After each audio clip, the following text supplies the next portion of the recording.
assalaamu aleykum wa rahmatullahi wa barakaatuhu. mbokkum jullit, benn laayaa ngi nii ci alquraanul karim ci suuratu baqara. laaya ji day bu ñu ko càmbaroon ñun ñëpp konoon ñu bare ci ñun danañ gis ni ñu ngi ci musiba gu rëy lool rawatina nag ci internet bi.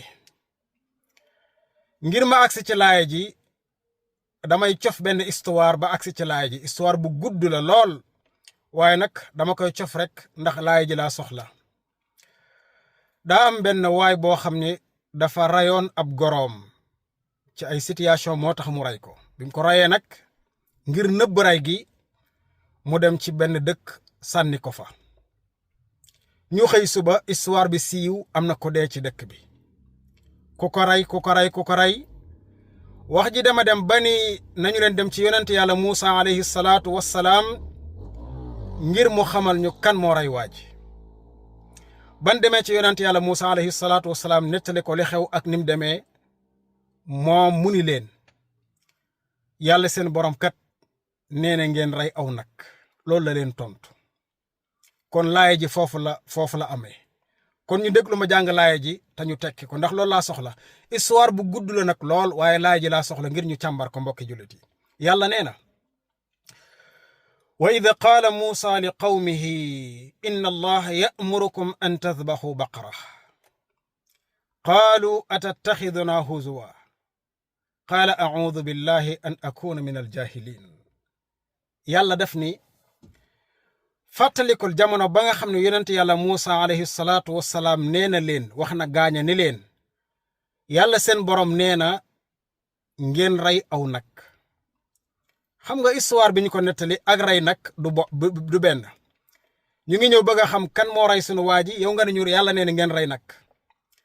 gaaña ni ko yow xanaa dag ñoo bëgg a saboote xanaa dag ñu reetaan atattaxiduna huzuwa xanaa yow dag ñuy saboote dag ñuy reetaan. déglu la yonent yàlla Muusa alayhi salaatu wassalaam tontu mu ne leen a'uudu billahi an akuna min aljahilin. ay yàlla na ma yàlla musal ci may bokk ci ñi nga xam ne dañoo réer ba weddi yàlla. yàlla na ma ci yàlla musal. loolu mooy lan bokki jullit mooy kon yonent yàlla Muusa jàpp na ni képp kuy saboote nit mbaa nga di ko reetaan bokk nga ci ñi gën a réer ci àdduna te réer ga mën na laa yóbbu ci weddi yàlla. kay noonu la demee. kon yow mbokkum jullit laay bi bokk càmbare mooy féeg yaa ngi saboote doomu aadama ji ak num mën a mel ak nu ko yàlla bindee nag moo xam nga jaar ko ci Facebook mbaa TikTok mbaa fu mu mën a jaar ngir wane ak saboote ci moom wala ñu reetaan ko ak num mën a mel moo xam ca kàddu ga la moo xam ca bind ga la yow may def loola day jàppal ni bokk nga ci ñi gën a réer ci àdduna te loola mën na laa yóbbu ci weddi sun borom tabaraka wa taala ndax loolu la yonent yàlla Muusa wax. ndax bañ ne ko da ñuy saboote mu ñu leen ay yàlla na ma yàlla musal ci may bokk ci ñi gën a réer ci àdduna ba weddi yàlla. kon loolu mooy mbokk yi képp koy saboote nit mbaa nga di ko reetaan ak foo ko mën a jaar ci ñi gën a réer ci nga bokk te mën na laa yóbbu ci weddi yàlla. yal na nu ci yàlla musal. kon laay joo jii day laa bëggoon ñun ñëpp ñu càmbar ko ku ko doon def jaar ko ci internet ngir ñàkk a xam wattandiko ko ginnaaw buñ càmbaree laay ji ba noppi. ku ko doon def ci tayeef yaa ngi ci musiba dawal génn boo ca jógul mën nga caa weddee sun borom tabaraka wa taala.